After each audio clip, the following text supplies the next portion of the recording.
Yeah. Dude, he's right here. He's right here. He's under the boat, dude. Welcome back to another episode of Crystal Lake Fishing. Today, me and Evan are taking the action craft out for kind of an impromptu trip. We had planned on doing something else, but we pushed that to next weekend because of the weather. See, we got the action craft on the back right there. But yeah, I will see you all and Evan at the boat ramp, if Evan is there on time.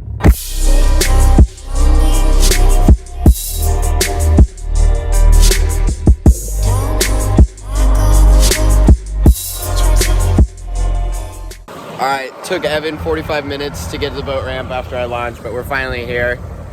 Gonna run out, probably run out north to find clear water because it's been kind of windy and rainy for the past few days. We will see you all when we get in the water. Yeah. Dude, he's right here. He's right here. He's under the boat, dude. We're about to hop in. You want to explain what we just saw? Okay, now I can't see where he's at. Yeah, no, you're not gonna be able to see where he's at. That was a big tiger. Right at the surface too. That was a big. We just saw a giant tiger shark with like 4 cobia on it. Holy he came right up to the boat. That's kind of scary. Motherfucker was curious. Welcome back underwater. So what you just saw was a giant female tiger shark, big pregnant one with 4 cobia on it, came right up to the boat twice. And I didn't have the camera equipment ready, so I barely got its tail on the second time it passed through. We hopped in the water, hoping to see it glide through again, but we didn't. We only saw a couple small cobia at this first spot. We wasted a lot of time here, though. You can see the water's pretty clear, so we didn't mind playing around, but we didn't shoot any fish in this spot. There's another little cobia I see as it's cruising through. Babies. Alright, so this is my actual first dive. We moved to like a little natural ledge and reef area. It's got even clearer water than the last spot. And you'll kind of see the water clarity changes today as we move spots. And you see all these mangroves. All of these are legal fish I could have shot, but I was waiting for that big one. That hogfish isn't legal though, it's a small one. But you see all these mangroves. There's some gags, there's just so much life. And so take another dive on a spot that has a little bit more relief, like larger structure and rocks. Immediately you'll see bigger mangroves, you'll see like some gags hanging around, and so I try to float down. At this point I'm not kicking at all, and I float down and just pick a rock to sit behind and start my aguado technique, just crawling on up to where I see some nice snapper, and you'll see there a nice snapper right in that area. So I line up on the one that I want, I wait for it, it comes into view right now, stone shot. Clinical. Nice short dive, really pretty natural reef, and bring up the snapper. Now, it took us forever to re-find this spot because I was super far from the boat when I shot this fish. And by the time we refound it, there was nothing there, so we moved on to a different little natural area.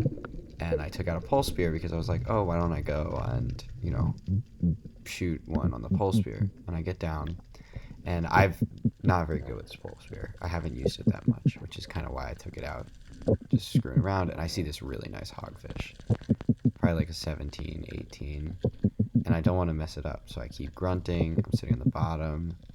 He's, coming right up to me, and I blast right through it. Like, he's on the black part of the pole spear, and it makes a hole in him that's too big, and he slips through the slip tip just like that, which sucks. So then I go back to, actually using a real gun. And you'll notice that changing to the real gun and hunting seriously did not make a difference. The fish I'm about to shoot also tears off. But I'm back down on that natural reef with a little bit of the bigger rock structure. We refound it, and so I'm doing the same aguado technique I did before, kind of just slowly creeping along, looking for a nice sized snapper. There were so many grouper on this reef, it was ridiculous. We couldn't, shoot any, they're not this season. I see the snapper, kind of drift towards him, then I stick my gun out for the shot. That was my GoPro telling me it was about to die. I take the shot, and I know it's already a bad shot, and I head straight for the surface. This fish tears out, and my GoPro dies like as soon as I get to the surface, unfortunately.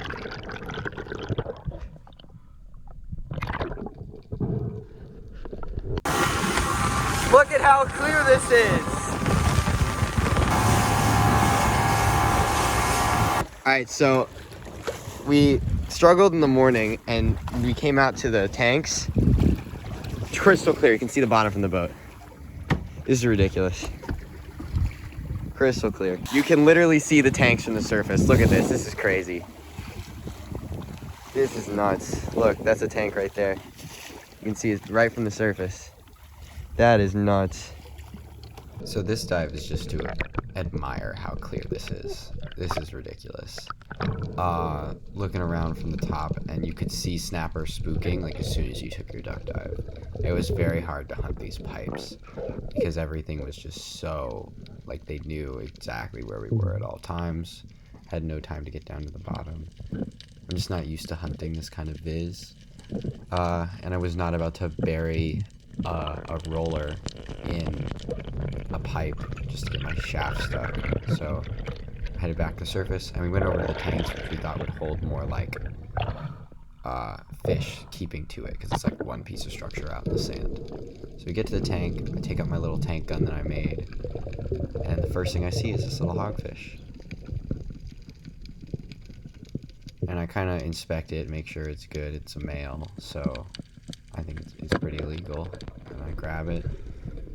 Ended up being a nice hog, 17.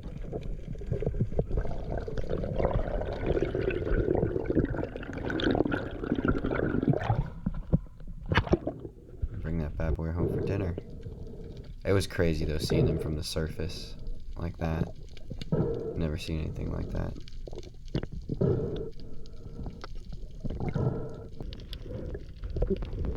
This is just me screwing around with the Goliath without fins. I've been taking my fins off a lot more recently just to see what's up with it and recognize how hard it is to dive without fins. And I see this big Goliath while I'm standing on the tank. I'll see it right here. There he is. Getting down in 30 feet with no fins is like, I would take an 80-foot dive with fins any day over 30 feet without. This is me trying to hunt without fins. I saw some snapper in the front of the tank that I thought I could shoot, so I had Evan follow me with the camera. And I get down, and I have like no bottom time without fins, and I stick my gun in. I see a nice snapper, but I'm just not patient enough. I pull the trigger too early because I don't have enough breath, and I end up missing.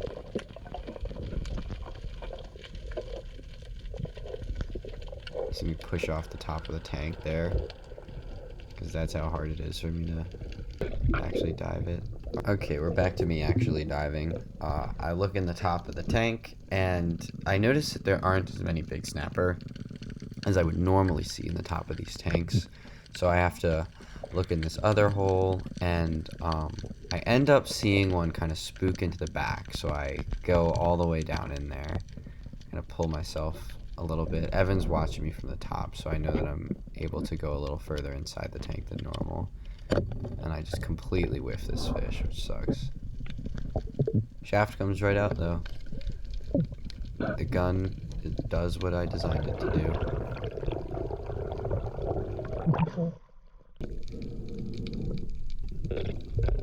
This one was horrible.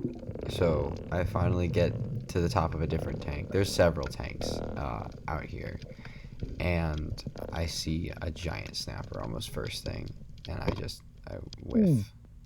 I just got way too excited. Completely my fault. We just got back to the ramp. We heard the sweet sounds of an ice cream truck. Where'd he go? Where'd he go? I think he turned into that. There he is. I see him. I see the ping. After a day of not shooting after a successful day of not shooting anything, we deserve ice cream. Can I get a chocolate cookie sandwich? Oh, dude, here, you wanna grab those? Thank you. My cookie. We got the ice cream secured. All right, we're gonna take the boat out of the water.